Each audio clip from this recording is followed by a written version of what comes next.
Good evening, everybody. Hope everyone's doing well. We're back for the Kneejerk stream, looking ahead to Game Week 20 and also discussing the current Game Week 19. But yeah, I'm looking forward to this one. So Happy New Year's to everyone as well in the chat. But yeah, how you doing, Jordan? How's your day gone so far? Yeah, fantastic. Happy New Year to everyone too. And obviously, yeah, it's the first stream of this year, and obviously, start of the new year.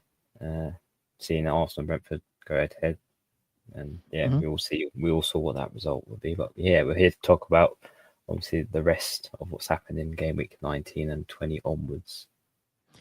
Yeah, let's recap then with the way the Game Week's gone so far. So with Game Week 19, it's my team, as you see on the screen. Start off with Raya in goal. Now, obviously, Arsenal have just played their match against Brentford in their 3-1 win. Obviously, Raya was sort of at fault, I think, for the first goal. So the Arsenal lose their clean sheet wipe, as I had Gabriel and Raya in my team, so that was a bit unfortunate in terms of FPL. Yeah, so a blank for the Arsenal assets. Moving on to Trent. Now, he's one of the more positives of my team this week. Helped me definitely get a green arrow this week. And yeah, Trent had a really good game.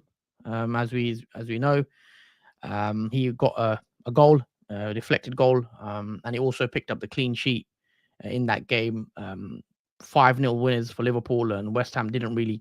I mean, they had a couple chances at the post, I think it was first half, but all in all, I think Liverpool sort of controlled that game. And yeah, also got the 3 bonus points as well, I believe, Trent. So it comes over with a 15-pointer, which is great, and this is what we've been waiting for as Trent owners, because there's been times where we've been a bit unlucky, I think, where he could have got more than he did, but this, he finally delivers with a big score. Robinson, on the other hand, again, I thought, he had a good sort of week. In a sense, 4-pointer. He did pick up an assist. However, he did get the -1 for the goals conceded. So 2-2 draw. But, the 4 points, I'll take that from Robinson. Moving on to the midfield, let's start off with the Chelsea assets. Obviously, Enzo and Palmer both blanking in that loss, which a lot of us didn't see coming. 2-0 loss to Ipswich. Palmer played the full 90, as did Enzo. Enzo also got a yellow card, so that's why he ended up with the 1 point. So disappointing from the Chelsea assets there. Again, I expected Chelsea to drop points around this time, but it's now no wins in 3 games for Chelsea, which I didn't see coming. But it just goes to show how quickly things can change. It's now no wins in 3, as I said, and a blank for Enzo and Palmer. And I'm not happy about the triple up on Chelsea at the moment, so that is something I could look at moving on. But we'll come and see it. Rodgers, on the other hand, a positive, and I was glad Bruno was suspended for this game, because I would have started Bruno and benched Rodgers probably, or I probably might have benched Enzo, to be fair, because I wouldn't have played triple Chelsea. But Rodgers comes away with the 11-pointer, which I was very, very happy to see. And yeah, he was brilliant. He scored a goal, got an assist. He also picked up a yellow card, so -1 for that. But he did pick up 2 bonus points. So 11-pointer from Rodgers, can't really complain. Because he picked up that yellow card, that is now 5 yellows for him. So he will be suspended for the next match. So a bit unfortunate for us owners, but he has just given us another 11-pointer. So he's been fantastic this season. I'm glad to have him in my team. And then finally, the main man, Salah, he does it again. He scores a goal. He also gets 2 assists, gets a clean sheet point, and the 2 bonus points as well for Salah. Yeah, he was great. I think he could have been a lot more. He should have had a hat-trick easily. A couple of easy chances he missed on other days. He could have been, that 5-0 scoreline could have been 7, 8, 9. If Salah took his chances, I think. So, but all in all, 32 points for Salah. He's now so highly owned, it probably doesn't matter. Everyone's on Salah captain at this point. But yeah, there's not much to say about Salah. I think that is now his. I'm trying to have a look. 1, 2, 3, 4, 5, 6, 7, 8, 9, 10, 11, 12. That's now 12 double-digit hauls for Salah in 18 games. 202 points already. He is the FPL GOAT. 8 seasons in a row, 200 plus points. 18. I think that's now 17 goals and 13 assists for the season, which is remarkable. And hopefully he can keep you up in the second half of the season. Moving on to the front three. Jackson, as we know, unfortunately was benched in this one. I think he was rested because so many games at a quick, turnaround. I think Enzo Maresca probably wanted to give him a rest in this one. So yeah, he only played 35 minutes, Jackson, which is quite concerning, but it is what it is. He's someone that I'm still not sure I want to take out because I still think he's got his rest now, so he should start going forward. And he does have Palace, Bournemouth, and Wolves next. So Jackson is one I'm looking at as someone maybe I can sell, but is it Kneejerk? We'll come on to that in a second. Isak again carries on his goal scoring form after scoring against Manchester United in the 2-0 win. Again, that game could have been a lot worse in the first half. It could have been 3 or 4-0 to Newcastle. But yeah, Isak, had another goal disallowed offside. Comfortable win against Man United there. And Isak carries on the great form as well. And now he's scored in his last 6 games. He scored 8 goals, I believe. And it's in 6 consecutive games where Isak has scored now. So yeah, he's on fire. Best striker for me to own right now. And he's got Spurs next. And with Spurs, who knows what that can be with the way they play. And João Pedro, finally, he gets me the returns that I've been waiting for. We've been patient. The João Pedro owners has been so many weeks where he's gone by and he's not really got anything. And finally, João Pedro has got the returns. 9-pointer, 2 assists in the 2-2 draw against Villa.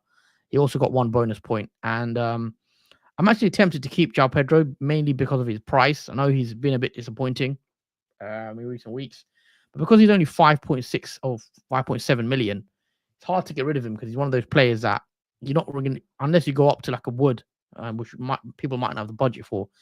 It's hard to get rid of him at that price point, under 6 million. So we'll see what to do with João Pedro. But yeah, 9-pointer, very happy to see him return. And on the bench, Fabianski, Fernandez, Lewis, and Mikalenko. Now, Lewis, I was actually going to play Lewis ahead of Robinson. So Lewis with 2 more points after his clean sheet against Leicester, but not too fast away. It's happened. I ended up with 86 points his game week. So it's fairly high scoring week, especially with the likes of Salah doing well. Isak, Trent again, if you've got Trent, really good game week. Rodgers. And yeah, very happy with the way the week's gone.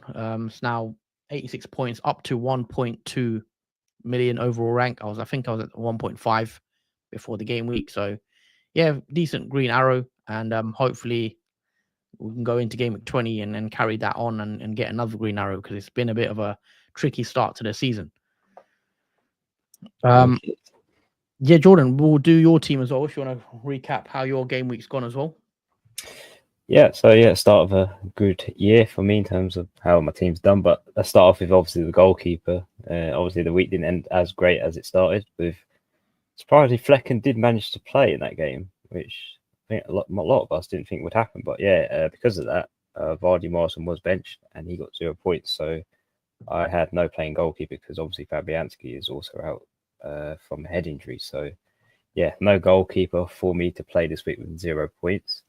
So let's move on to obviously the back three. Not really much to talk about in terms of Wan-Bissaka. Well, we knew what happened in that game against Liverpool. They conceded 5 against him. So he was on 0 points for the goals he conceded against him. So that leaves him on 0 points with no clean sheet.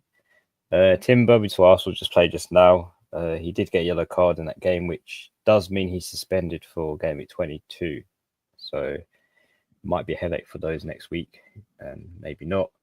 But he ends up on 1 point for no clean sheet, where they've obviously played against Brentford, and then Burma scored that fixture. Finally, moving on to Van Dijk. He does get rid of clean sheet though of this week against obviously playing against Wan-Bissaka in that 5-0 thrilling win for Liverpool. And yeah, only the 6 points, no bonus points on top of Van Dijk's obviously record. But yeah, not really much in the back three, but at least a clean sheet from one of the players. Moving on to the midfield, so we got Palmer, who in fact blanked in that shock of a loss to Ipswich 2-0.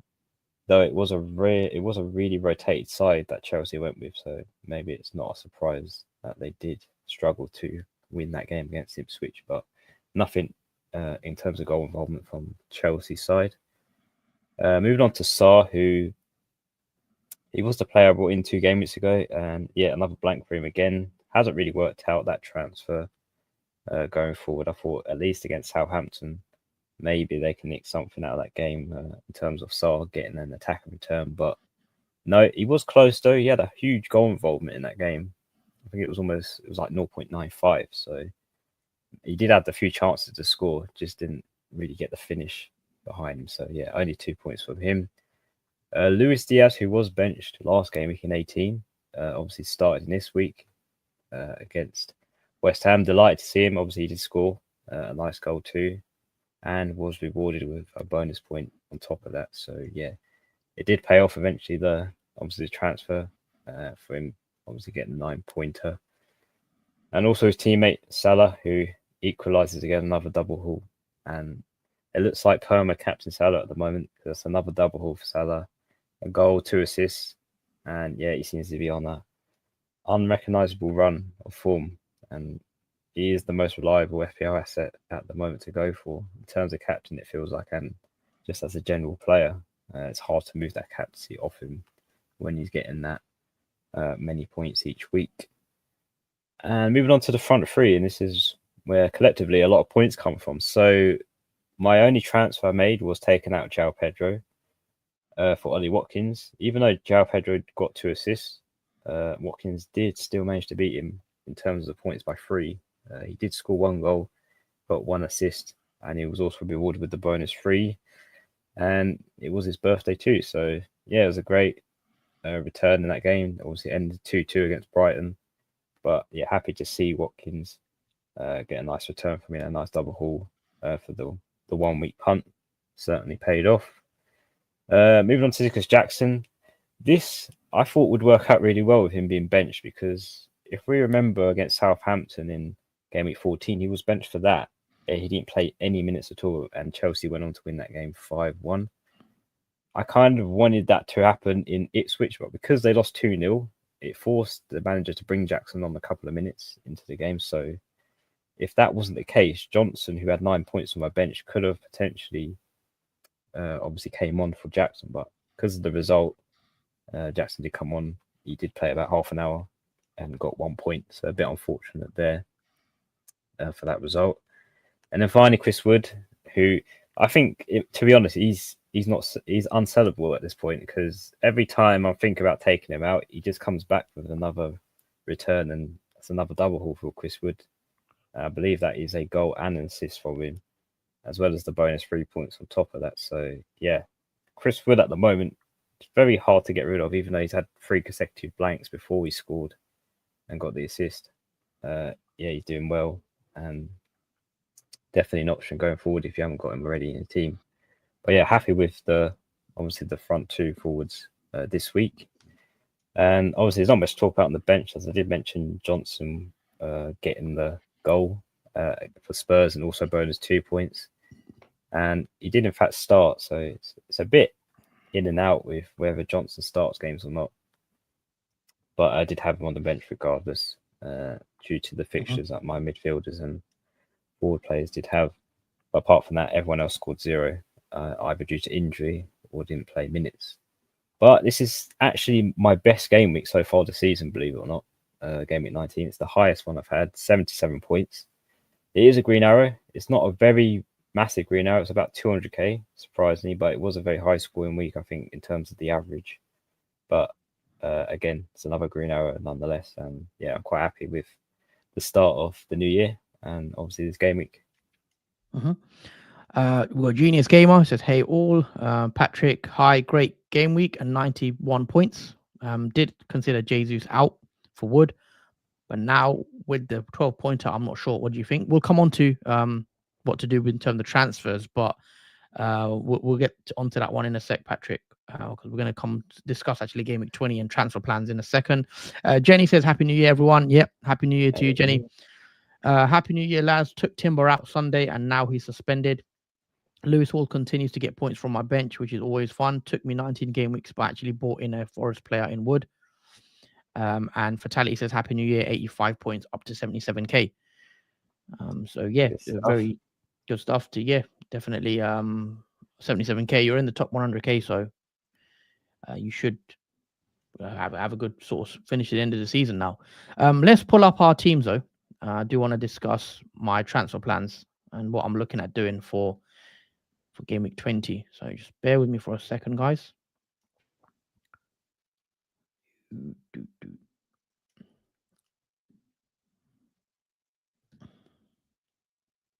There you go.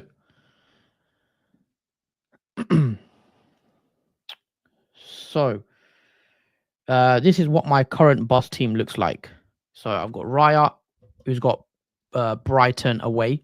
Obviously, Arsenal winning against Brentford, another away game for them on Saturday. And then we've got Robinson, Ipswich at home. I've got Trent, Man United at home. And I've got Gabriel, Brighton away. In the midfield 4, I've got Bruno, Liverpool away. I've got Salah, Man United at home. I've got Palmer and Enzo, who both have Palace away. Up top, I've got Isak, Spurs out away. Jackson has Palace away. And João Pedro has Arsenal at home. On the bench, Fabianski is injured. Rogers suspended. Lewis has West Ham at home. And Mikalenko has Bournemouth away. I have 2 free transfers as well. So there is moves I can make. Just very quickly, Jordan, with the team so far. So I've got 2 free transfers. I'll go on to the transfers page. What would you be thinking in terms of initial moves early on? Bear with me. Can you see that? Yep. Yeah. I think, as you mentioned, your Chelsea assets you're not happy with. I certainly would be looking to take out one of them. Probably Enzo is the one I'd probably be looking to take out, or even Nicholas Jackson, because he's got more money in his value. But yeah, if I take Enzo, that's the thing, because he's so cheap, 5.4. I can't really. I mean, what would you do if you were me in my case? So I've got 2 free transfers and 0.4 million in the bank. I don't really want to take out. Yeah, that's the thing with Jackson. Let's have a discussion on Jackson, because there's a lot of people in my boat. Should you take out Jackson, because it's now no goals in 3. It's 1 goal in his last 6 matches. We know he was benched against Ipswich, which is a slight worry. Then he plays about 70 odd minutes, and then he gets rotated out.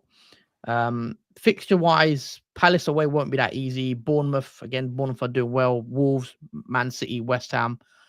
I'm tempted to keep him, because I think now he's had his rest, he's probably gonna start and play more matches. And that yellow card situation, because we know he was on 4 yellows, and he's always 1 away. That's now been reset. After 19 games, that yellow card's been reset. It's now gone up to 10 yellow cards. So in that regard, the yellow card worry isn't there anymore. Would you keep Jackson, guys, in the chat as well? Because Fatality says you would roll that team, bench Enzo, and play Lewis, which is interesting to see, because Chris Wood, on the other hand, is another one that I had him early on in the season, and I actually sold him in game week 6, I believe. Since I sold him, he's gone on a mad run, and he's got 11 goals this season, 12-pointer as well against Everton. Do I sort of, I don't know, knee-jerk from Jackson to Chris Wood? Chris Wood has Wolves away next, which is a decent match for him, but then Liverpool at home is going to be tough. Obviously, Forest are the only team that's actually beat Liverpool this season. Southampton, Bournemouth after that. I mean, I could go to Chris Wood from Jackson, but what do you reckon? I mean, comparatively, it makes more sense moving from Jackson to Chris Wood, because the upside for Chris Wood is he normally plays 90 minutes, Chris Wood. He's on penalties. Jackson isn't. And in terms of goal involvement, normally the goals do come from Chris Wood rather than other players in the team. And he has Wolves next. I conceded a lot. I know he has Liverpool after that, but then Southampton at home in Game Week 22 looks also good for them as well. And yeah, I think Chris Wood over the season seems to be more sustainable than obviously Jackson, who could be rotated out, which is also an issue with Wood. Unless he's injured, that's the only issue we'll have. But Jackson, he could be rotated because of the size of Chelsea's squad. They can do that. And they also are in, obviously, other competitions too. So there's also that rotation risk you've got to consider. Yeah, I'm just going to see the comments. We've got a few comments coming in on Chelsea and Jackson. So Roman says, as a Jackson owner, I think I'm going to keep until game week 23. If he blanks, possibly do Jackson and Ahmad to Mbermo and João Pedro. I already own João Pedro. Chelsea looking a bit uppity now, not good form. Wood is cheaper and gives you more cash. That's what I was thinking, because Jackson is quite pricey at 8 million. If I go down to Wood, that gives me a lot more money to maybe upgrade my midfield. I want to speak about Bruno as well shortly. I want to take a few more comments. Michael, is Eze a good buy? I think Eze is a good buy, but I still think I'd prefer Ismail Assar, his teammate, and saving the money. So I still prefer Sarr personally. Yeah. So yeah, Sarr has the higher goal threat than Eze does when he have a Crystal Palace attacker. In terms of Ola Aina or Hall, I think I'd go Hall at the moment. I think. Yeah, I would go Hall as well. Hall. I mean, Nottingham Forest have been brilliant so far this season. It's hard to sort of back against them, but their fixtures are going to turn slightly. Liverpool, Bournemouth is a team. It's a tough game. Bournemouth usually do get goals. Brighton, Fulham, Newcastle, Arsenal, Man City. We'll see how Nottingham Forest do get on. Because that Liverpool game was an interesting one, because obviously we did see Nottingham Forest beat them away. So they're playing at home. Could be. Yeah, it's a tough game as well for Liverpool. I mean, so if Liverpool can win that, it's even more. Yeah. For the title hopes, more confidence for them. But yeah, Nottingham Forest started off the season really well. Third now in the league. David, 96 points. I'll take that all day. Michael says thoughts on Gakpo. We'll have a chat on Gakpo and Liverpool assets. There's a lot of comments coming in. Do get your comments in, guys. We want to try and get through them one by one. And also make sure you do hit the like button on the stream if you're enjoying the content. In terms of Liverpool assets, I've been very impressed with Gakpo and what Liverpool are doing in attack. We know Diaz can play on the left side, but it seems like, I don't know how many games it is now, but Slot prefers to play Gakpo on the left, and he's preferred to start playing Diaz up front, and then Salah obviously on the right. There is potential rotation risk involved with Gakpo, because we know Luis Diaz can play on the left, and then Darwin can come back in down the middle. But from what I think, I think Gakpo could be a great pick at the differential. I don't know what his ownership is. I'll just have a look. But he's gone on a nice little goal scoring run now, Gakpo. It's now 3 goals in his last 4 matches. You look at his minutes. Start of the season, his minutes were, as you can see, very low. He wasn't really playing many, coming on, playing 20 minutes, 25 minutes. He got his first 90 against Palace in Game Week 7. And then recently, I think, I'd say from the Man City game, he started against City, played well. And you can see from his minutes, he plays about an hour and then he gets subbed off. So for me, it's still worry in that regard about his minutes. I personally wouldn't go there, because I don't think he's nailed for minutes. Because as you see from these numbers, he rarely completes 90 minutes. So if you don't mind about that he doesn't play 90, then you can bring him in. But for me, I wouldn't go there. Even Luis Diaz, if I bring his sort of stats up, he's more likely someone I probably would prefer Luis Diaz over Gakpo. He plays 90 minutes more frequently, or at least 80 plus. But even then, he's someone that can get rotated out. But Liverpool just have so many options, as we know. Nunes can still play there. but he seems like he's now firmly on the bench. He's not starting that many games. Sorry, he started against Leicester, didn't he? In the Boxing Day fixture. Didn't start against West Ham. Didn't start against Spurs. Didn't start against Fulham. And I see, Jota is also back, guys, now. So Jota is another one that will take minutes off Gakpo, because we know Gakpo can play left and then Jota could play middle, or Diaz can play left, Jota could play middle. That means Gakpo will have to sit on the bench. So I wouldn't personally go there. What do you think, Jordan? There's so much upside there, though, if you bring one of these players in. Yeah.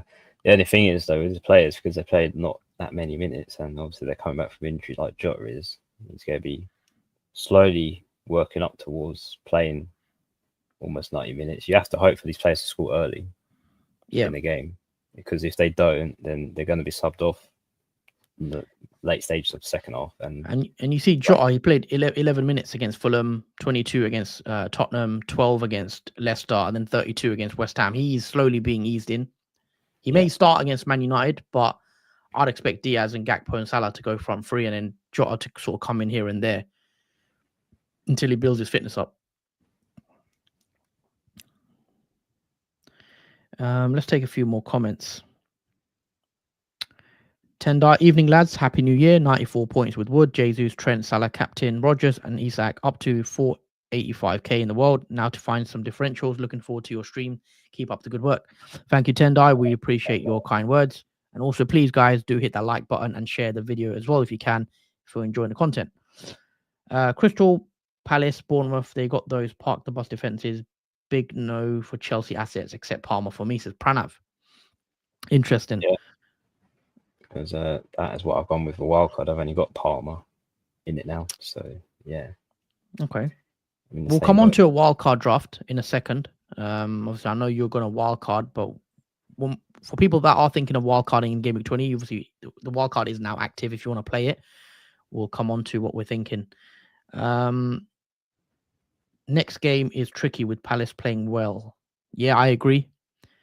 We need transfers for upcoming doubles and blanks, says Vitality. Correct. We know Liverpool are going to have a double coming up shortly as well, with the Everton game being rescheduled.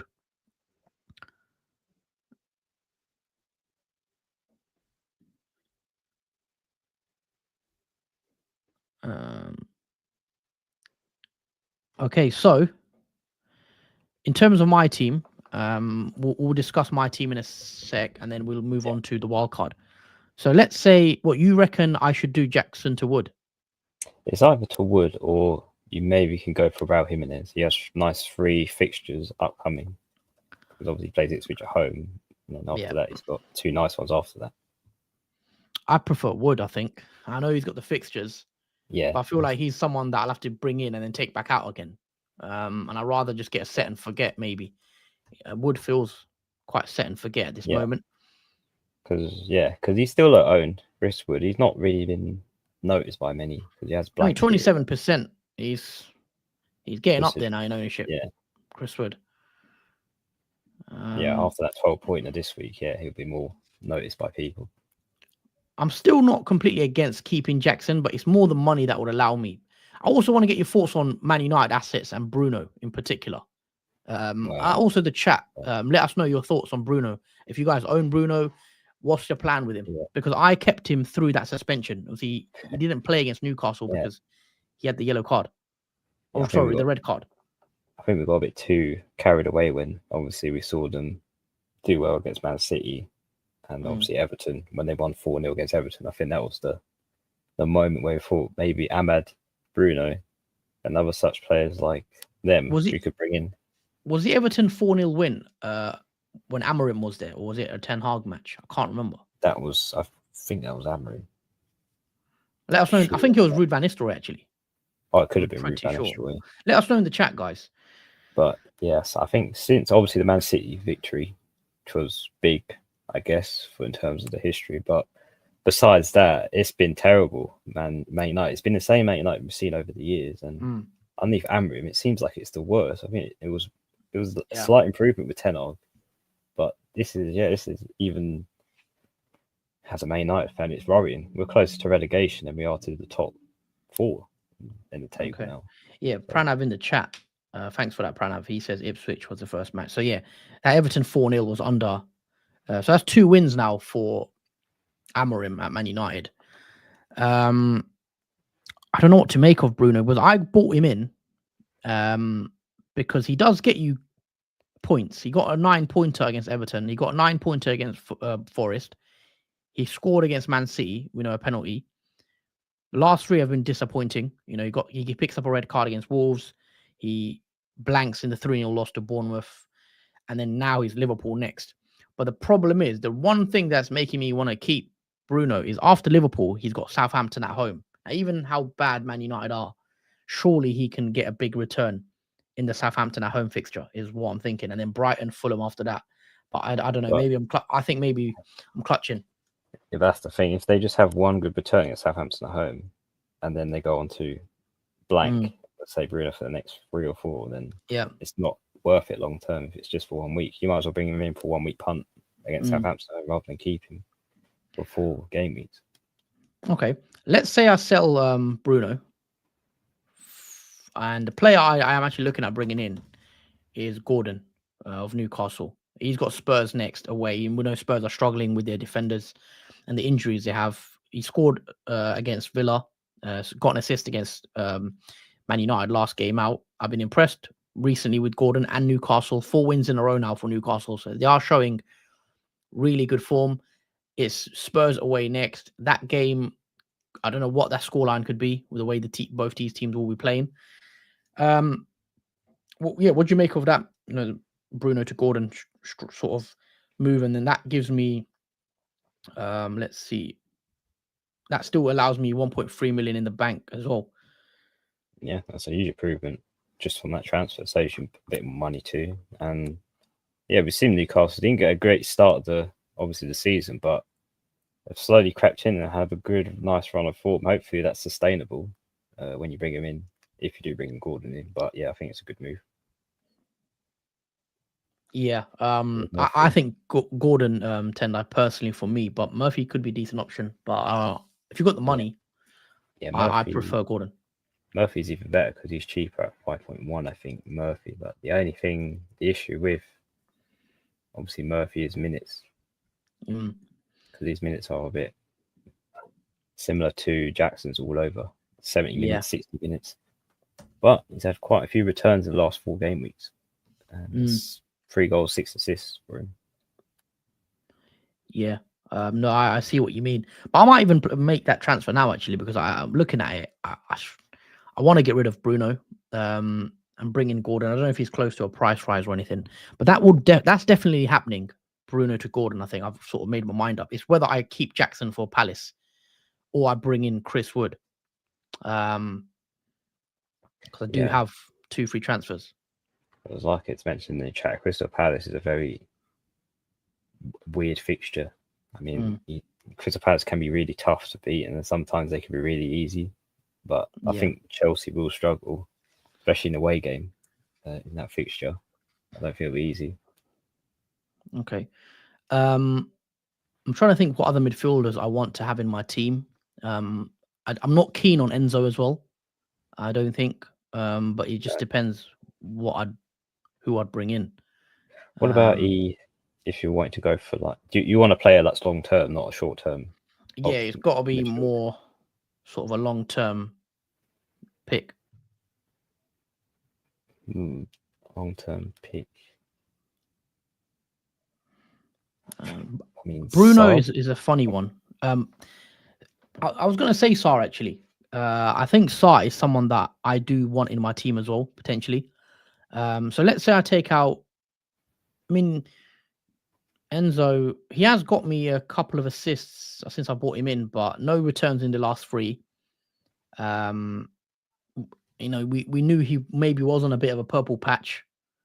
Because I've got rid of Saka, because I've got rid of Haaland, money is not really an issue. So I can do Enzo to Sarr as well and keep Jackson for another week, and then maybe bring in Chris Wood. Yeah, because ideally, if I go without Chris Wood, I don't want to bring him in against Liverpool either.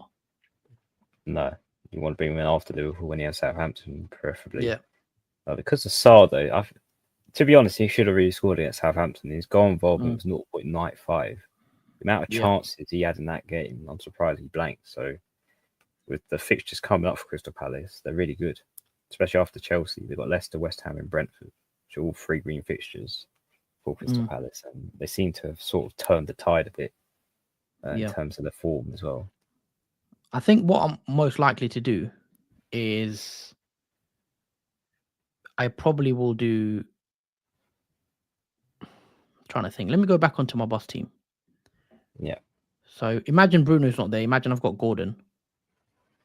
Triple Chelsea against Palace doesn't look great. No. I could play Lewis against West Ham at home and then bench one of the Chelsea guys, but do I want to play 4 defenders is the question. I probably don't want to do that. No, because even though Man City kept the clean sheet against Leicester, which was, I'd say, fortunate, because Leicester could have scored. Yeah. I don't see a clean sheet for Man City. Yeah. Even though West Ham, well, I mean, Bowen's out now for a couple of months, it seems. Bowen picked up a fracture on his foot, so that's a big blow for West Ham. Another thing is, I'm having to start João Pedro as well. The other potential issue, he's got Arsenal at home. I want to get your thoughts on Brighton. You know, there's no wins now for Brighton. If I'm honest, in 7 matches, Brighton are a total void in terms of any asset. I wouldn't be looking to target any Brighton players, even with the fixtures, like a João Pedro even though he got 2 assists in the game week. Let's look back to when he last scored, which was in game week 12. That is 7 game weeks without a goal. Yeah. And without those 2 assists. No wins in 7, Yeah, and his last return was in 14 without those 2 assists. Which was a lot of draws. A lot of draws there for Brighton. Yeah, a lot of draws for them. And when they do score, it's not always from like a regular goal scorer either. It could be from someone that's been brought on by the player and all subbed off. And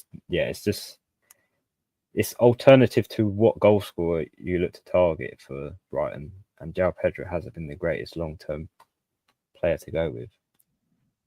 Yeah, I mean, looking at Brighton, I mean, what do you make of their chances against Arsenal on Saturday? Because obviously Brighton haven't won in a while. Arsenal, big win for them. It's a big game coming up for Brighton. Obviously, game week 12 since they got the luck. Do you see any point of bringing in, I mean, there was a comment here, Timber to Hall, Milenkovic, is that good?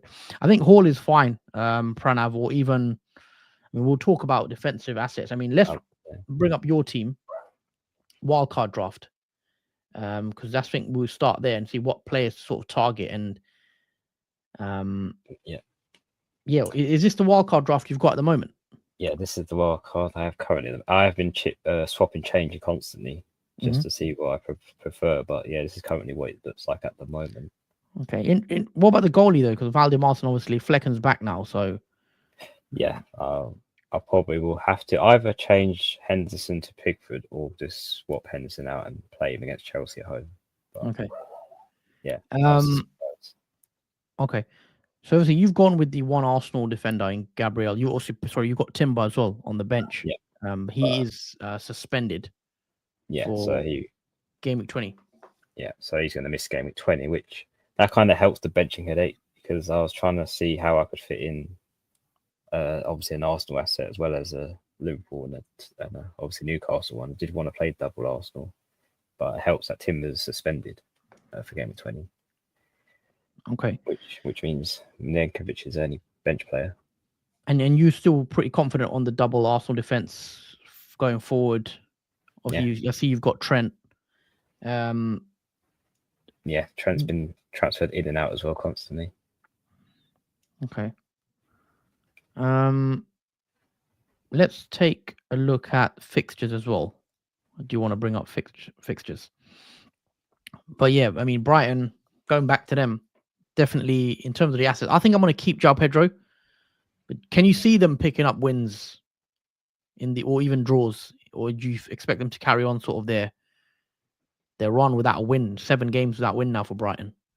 Well, I think they will win of a game eventually now, because they've obviously drew and lost a lot. Like, it's going to be inevitable that they're actually going to get a win, maybe against Ipswich, but I doubt against Arsenal they'll get much from that game.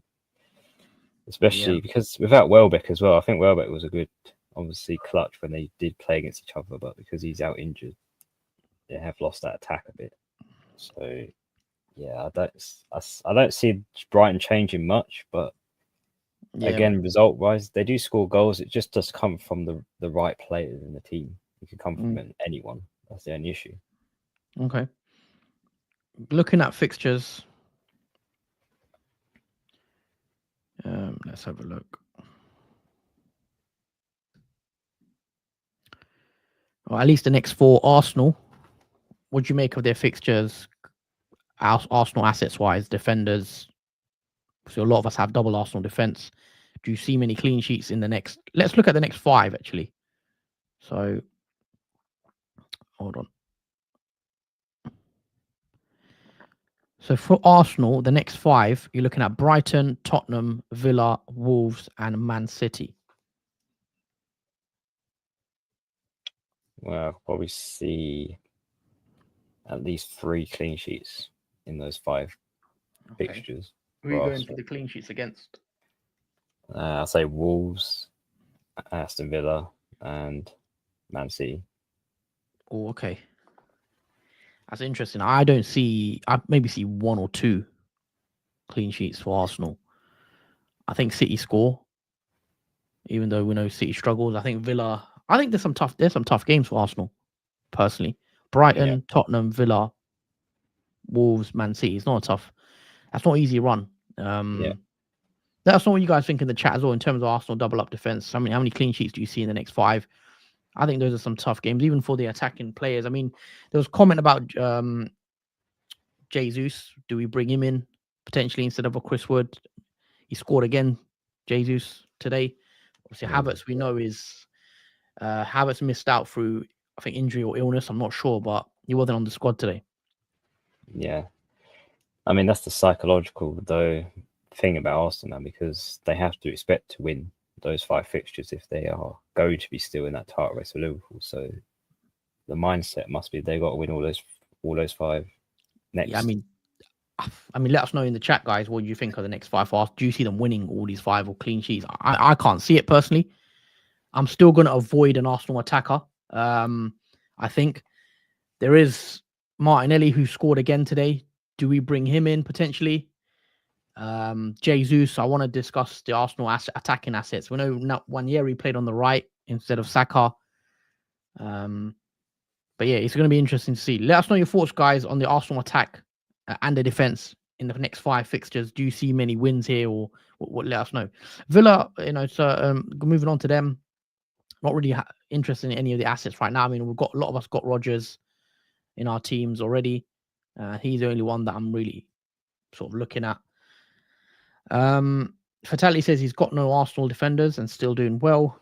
Only must owns are Salah, Palmer, Isak. The rest you can go against. Jordan don't like the wildcard draft, says Fatality as well. We'll come on to that in a sec. Yeah. So Bournemouth next. I mean, that's a tough fixture run for Bournemouth, to be fair. Brentford have a tough run coming up. I think Mbeumo owners will have a decision to make after Southampton. You want to keep him for Southampton if you've got Mbeumo, I think, and then possibly sell for Man City, Liverpool, Palace, and Spurs. But I think Mbeumo is good enough to actually hold on from that run, guys. Contrary to sort of popular belief, probably. I think Mbeumo can score against Man City. Yeah. Brighton, we've mentioned. We probably want to avoid their assets right now. I think João Pedro, if you've got him, I don't hate keeping him because he's so cheap. But if you want to sell him, you can do to someone like a Chris Wood or even a Mateta, because we know Mateta's got them good fixes coming up. Chelsea, I think Palmer's obviously going to be still popular to own. He's one of those players that you want to have in your team. What do you make of Chelsea's next 5 fixtures, Jordan? Palace, Bournemouth, Wolves, City, West Ham. I'm saying that Crystal Palace one's tricky. I'll say the Bournemouth and Wolves one, that's comfortable for them. That's the ones where you should expect them to win a game in, especially they need to bounce back from the Ipswich loss. But Yeah, again, it's similar to Chelsea. If they're still looking to obviously get at least the top 4, they need to keep on top of it. Otherwise, they'll be chased by other teams closing in. If they keep losing, dropping points now. And I say for those next 5, they're average. They're not that bad. There's worse team. There's obviously teams that like Arsenal have got tougher fixtures in the next 5. So yeah, Chelsea, I say the fixtures are good. Yeah. Yeah, that's, in terms of FPL, that's Chelsea have 2 green fixtures in the next 5. Arsenal have 1. Villa have 3 in the next 5.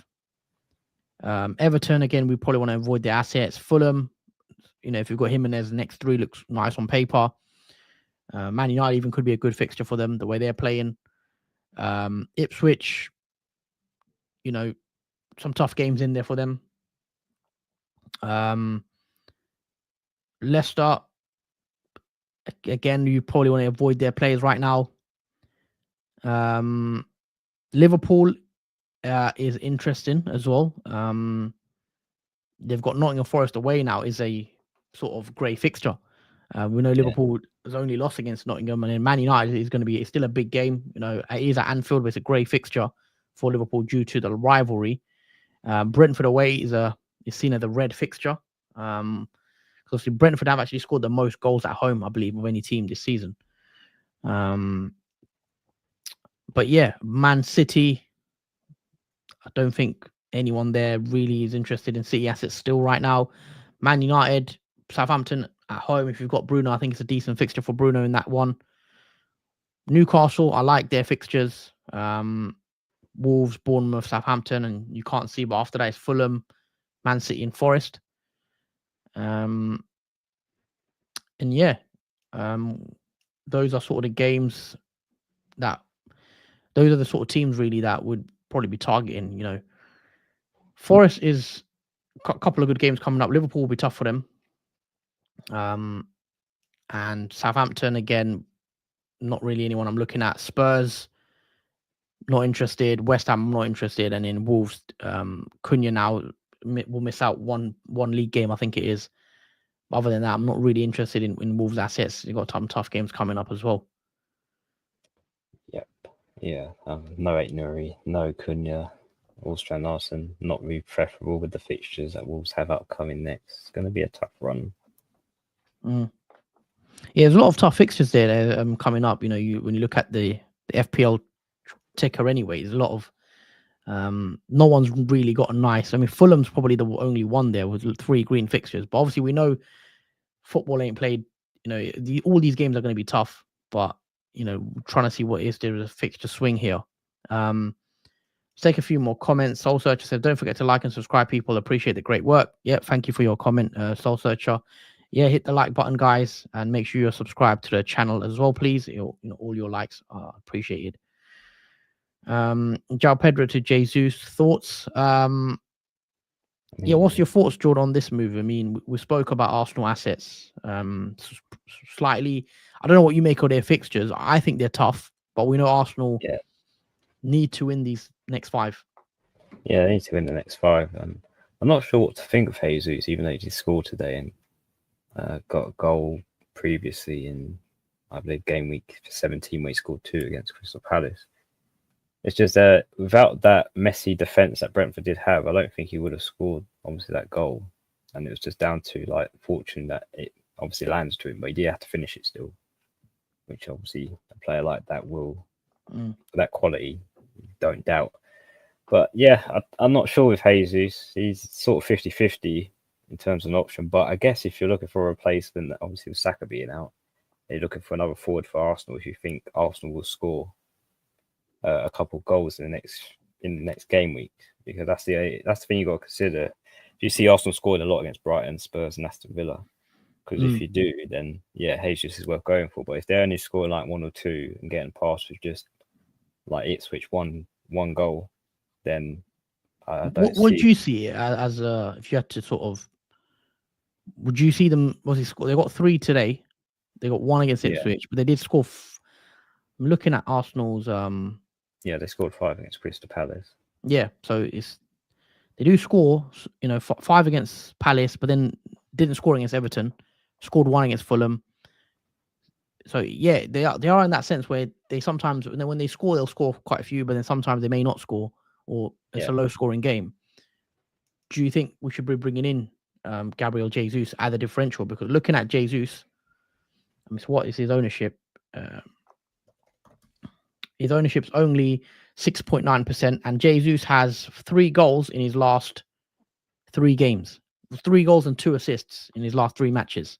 Ever since he's come into the team, or ever since he started, he has sort of delivered. He wasn't playing much at all at the start of the season. But what you make of his form, and is he someone you're looking at on a wild card? It was someone I did consider putting in the wild card originally, but then I took him out of it because he is literally competing with maybe Chris Wood around that price mark, and it's a decisive decision whether you go for Chris Wood or Jesus in the next few game weeks. And I think I'm still siding Chris Wood, if I'm honest. I still think with Arsenal, anyone could possibly score, whether it's Odegaard, Martinelli, Trossard, or Jesus. Unless you have a high-scoring game for Arsenal, then Jesus, most likely will score. But if you have a low-scoring one, which that is technically seen because Ipswich only scored 1, no return for Jesus. But when we saw Crystal Palace, he scored 2. Obviously, Brentford, he scored 1 when they scored a couple of goals. That's what I mean. Unless Arsenal score a couple of goals, I don't see Jesus returning. So you have to hope on Arsenal scoring big. Yeah, I'm avoiding the Odegaard, Martinelli, Jesus. Yes, I'm avoiding the Arsenal attack. I don't see many goals from them. I might be wrong. Let us know if you guys agree in the chat. I don't see as many returns in the next 5 as someone like I don't know, maybe like even a Liverpool midfielder, or Palace have some nice fixtures coming up with Leicester, West Ham, and Brentford. Maybe a Ismaila Sarr. But let us know, because obviously Saka. Now, I would have had Saka. If obviously Saka being out injured as well is a big sort of blow. Because they are similar to Brighton. Like, obviously, damaged in attack in terms of the Arsenal attack is weird because any one of them could score. And that's exactly like Brighton. Anyone could score for them who come off the bench or play in the starting 11. It's hard to pinpoint which attacking option to go for Arsenal, because one could blank but score the next week, and also vice versa. Yeah. Okay. So those are sort of fixtures, guys, that we've just quickly looked at. Let us know what you guys are doing as well for Game Week 20 in terms of your transfer plans. I'm interested to know what you guys are doing as well. Eri says, I bought Jesus last week. He saved me 12 points. Yeah, I mean, congrats if you bought in Jesus. Obviously, he's on a bit of a run at the moment where he's scoring. But I think I'm going to go without Arsenal until, let's see, after 25. I mean, fixtures after 25, West Ham and Forest and Man United as well. So we'll see. I bought in Odegaard for Saka, and he was pretty disappointed.